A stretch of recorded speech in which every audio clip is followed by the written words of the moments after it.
জীবন যেমন অমূল্য, তেমনি মৃত্যুও অবধারিত। কোনো প্রিয়জনের মৃত্যু সংবাদ শোনার মুহূর্তটা ভয়ঙ্কর কষ্টের, যেটা ভাষায় প্রকাশ করা কঠিন, তবে অনেক সময় আমাদের সেই কষ্টটুকু প্রকাশ করতে হয়। বাংলাদেশ জামায়াতে ইসলামীম এর পক্ষ থেকে মাওলানা মোহাম্মদ কবির হোসেন বলেন, গভীর দুঃখ ও বেদনার সঙ্গে জানানো যাচ্ছে যে তার মৃত্যুতে আমরা গভীরভাবে শোকাহত। তার আত্মার শান্তি কামনা করি। ইমতিয়াজ আহমেদ কাজল ভৈরব উপজেলা গণ অধিকার পরিষদের কার্যালয়ে পক্ষ থেকে গভীর শোক বার্তা জানান। এর অকাল মৃত্যু আমাদের সবাইকে শোকাহত করেছে। বিস্তারিত ভিডিওতে। ওকে, ভৈরববাসী আসসালামু আলাইকুম ওয়া রাহমাতুল্লাহি ওয়া বারাকাতুহু।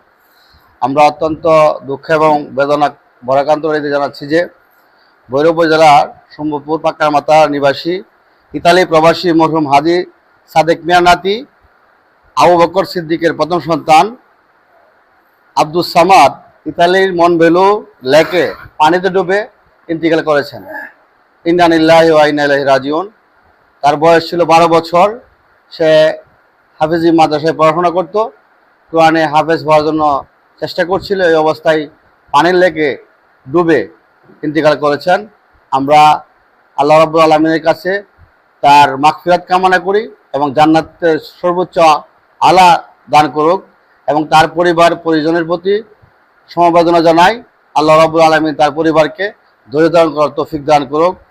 বাংলাদেশ জামাত ইসলামী ভৈরব উপজেলার পক্ষ থেকে আমরা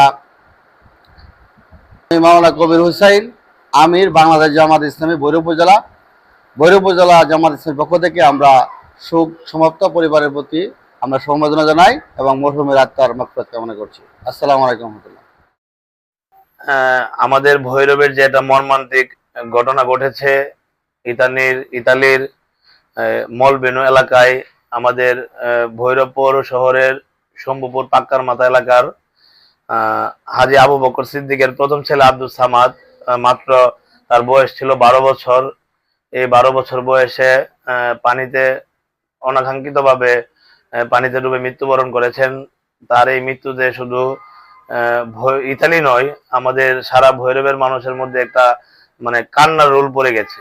এই বাচ্চাটা এত সুন্দর ছিল বা এত ছিল, সবাই যখন ফেসবুকে এটা দেখেছে সবারই খারাপ লেগেছে। স্বাভাবিকভাবে আমার নিজেরও খারাপ লেগেছে যখন আমি আমার ফেসবুকে এটা দেখি যে পানিতে বাচ্চাটাকে তুলতেছে একজন মানুষ। তখন তার দেখা আমার এত খারাপ লাগলো, সাথে সাথে আমার চোখ দিয়ে পানি চলে আসলো, কারণ আমারও তো এরকম একটা ছেলে আছে। কারণ ওর এটা দেখে আমার ছেলের কথা সাথে সাথে মনে পড়ে গেল। সাথে সাথে আমি আমার ছেলের মানে আমার ওয়াইফকে ফোন দিয়েছি, আমার ছেলে কেমন আছে, কি করতেছে। আসলে ছেলের প্রতি যে কি টান, যে বাবা যে মা একমাত্র তারাই বুঝবে তার ছেলের প্রতি যে কতটা টান থাকে। আমার ছেলে যদি একটু ব্যথা পায় বা কোনো কিছু হয়, মনে হয় যে মানে আমার কতটা কষ্ট লাগে।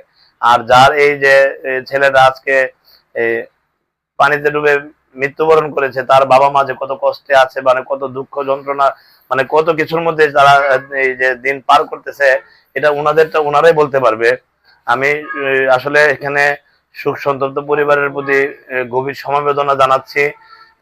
তারা যেন তাদের সন্তানের সেই সুখ কাটিয়ে উঠতে পারে, তারা যেন সুন্দরভাবে তারা আবার করতে পারে। আর বিশেষ করে আমি ভৈরব উপজেলা গণ অধিকার পরিষদের পক্ষ থেকে আমি ইমতিয়াজ আহমেদ কাজল স্যারের প্রতি গভীর সমবেদনা জানাচ্ছি। কেউ ওই সন্তানের মতো যেন আর কোনো সন্তান মানে বাবা মায়ের অগোচরে পানিতে না পড়ে, সেদিকে অবশ্যই বাবা মাকে আত্মীয় স্বজনকে অবশ্যই খেয়াল রাখতে হবে। প্রায় সময় দেখি বিভিন্ন জায়গায় পানিতে নালাতে পড়ে গেছে, মৃত্যুবরণ করেছে। এগুলো আসলে অনেক কষ্টদায়ক বিষয়, মানে বেদনাদায়ক বিষয়। এগুলো আসলে মানার মতো না। আর বিশেষ করে ছোট্ট একটা বাচ্চা, এত মানে এটা আমার জন্য মানে খুবই কষ্টের। এটা শুধু আমার না, সবার জন্য কষ্ট। যদি জানতাম যে আজকে আমার হতো, আমার কেমন লাগতো, আমারটা আমি জানতাম। আজকে যার চলে গেছে তার বাবা মা বুঝতেছে যে তাদের কি হারিয়েছে। সুখ সন্তপ্ত পরিবারের প্রতি আবারও গভীর সমবেদনা জানাচ্ছি গণ অধিকার পরিষদ ভৈরব উপজেলা শাখার পক্ষ থেকে। ধন্যবাদ।